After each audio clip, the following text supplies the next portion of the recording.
నేను లైన్లో లేను. నాకు కేంద్ర మంత్రి హోంమంత్రి శాఖ ఇచ్చింది నాకు.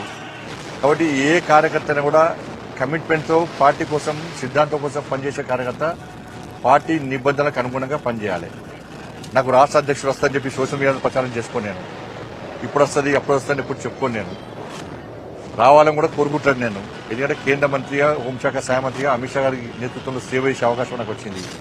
గతంలో రాష్ట్ర అధ్యక్షుడిగా పనిచేసి ఇక్కడ కార్యకర్తల సత్తా ఏందో మేము నిరూపించినాం. మొన్న ఎమ్మెల్సీ ఎన్నికలు కూడా కార్యకర్తల సత్తా ఏందో నిరూపించినాం.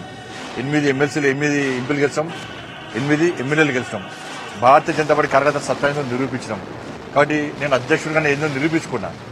కాబట్టి నేను అందరి లెక్క ఏదో ఇప్పుడే వస్తుంది అప్పుడే వస్తుంది వచ్చింది నన్ను కలవండి అని చెప్పి చెప్పుకునే ప్రయత్నం మా పార్టీలో జరగదు. అది అటువంటి పద్ధతి మా పార్టీలో ఉండదు.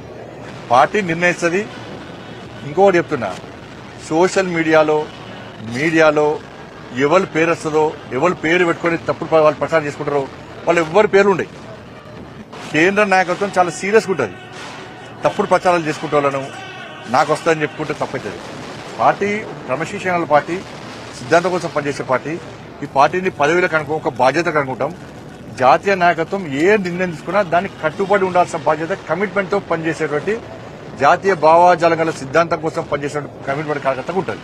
ఇది గుర్తుంచుకోవాలి. అందరూ కూడా కార్యకర్తలను కన్ఫ్యూజ్ చేయొద్దు, ప్రజలను కన్ఫ్యూజ్ చేయొద్దు.